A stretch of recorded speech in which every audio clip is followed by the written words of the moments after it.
میں گھر میں داخل ہوا تو دیکھا کہ میری بیوی رو رہی تھی۔ میں نے پوچھا کہ کیا ہوا، تو وہ کہنے لگی کہ اس بدبخت نے آج پھر اپنی بیوی کے کہنے پر اپنی ماں کو مارا ہے۔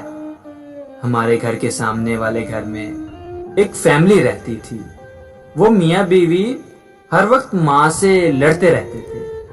میں نے بیوی سے کہا کہ یہ ان کے گھر کا معاملہ ہے، تم کیوں پریشان ہوتی ہو؟ وہ اس کی ماں ہے، تمہاری ماں نہیں کہ تم رو رہی ہو۔ بیوی بولی، آپ کو پتا ہے اس بوڑھی ماں کو فالج ہے، اٹھنے بیٹھنے کے لیے سہارے کی محتاج ہے۔ بیوی نے رو رو کر اپنی بات پوری کی۔ میں نے انجان بنتے ہوئے کہا کہ پہلے کبھی تم نے بتایا نہیں کہ وہ فالج کی مریضہ ہے؟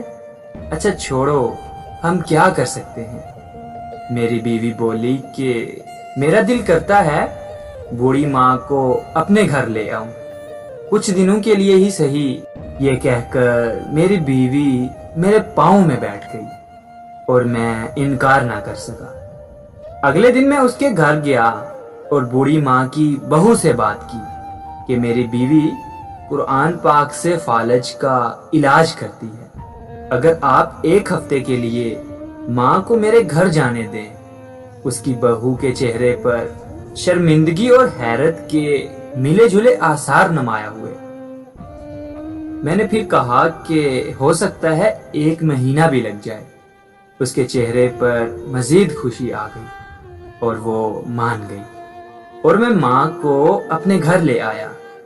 گھر آ کر ماں کا چہرہ دیکھا تو وہ سفید روئی کا گالا نور کا ایک ڈھیر سا تھا، لاغر، کمزور سی، جیسے زمانے بھر کے غم ان کی نورانی جھڑیوں بڑے چہرے پر تحریر ہوں۔ مناسب خوراک اور دیکھ بھال نہ ہونے کی وجہ سے ان کی زیادہ حالت خراب ہے۔ میری بیوی ان کے لیے بستر، کمبل، کپڑے سب کچھ خرید کر لائی تھی۔ وہ ان کی سکی بیٹیوں کی طرح خدمت کرنے لگی۔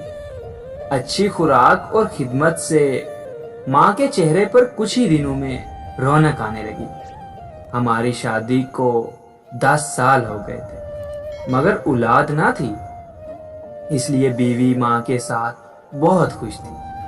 ہمارے ماں باپ تو پہلے ہی گزر چکے تھے، اب ہمیں وہ اپنی ماں ہی لگتی تھی۔ وہ ہر وقت ہمارے لیے دعائیں کرتی۔ میرا کاروبار بھی ترقی کرنے لگا۔ کچھ عرصے بعد میں، میری بیوی اور ماں تینوں نے حج کی سعادت حاصل کی، اور اگلے سال اللہ نے ہمیں ایک پیارا سا بیٹا دیا۔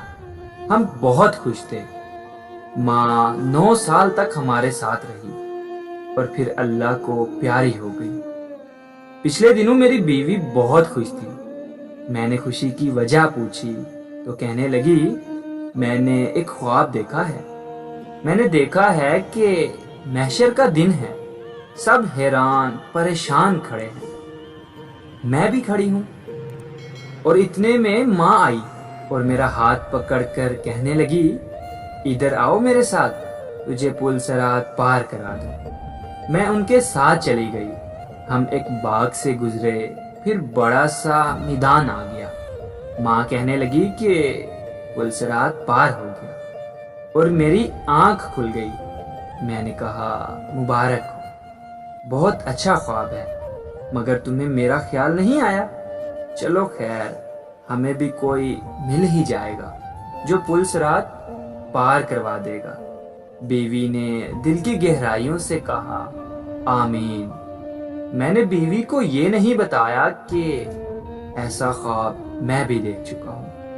فرق صرف اتنا تھا کہ ماں نے میرا ہاتھ پکڑتے ہوئے کہا کہ چلو تمہیں تمہاری بیوی کے پاس لے جاؤں، جو پل صراط کے دوسری طرف تمہارا انتظار کر رہی ہے۔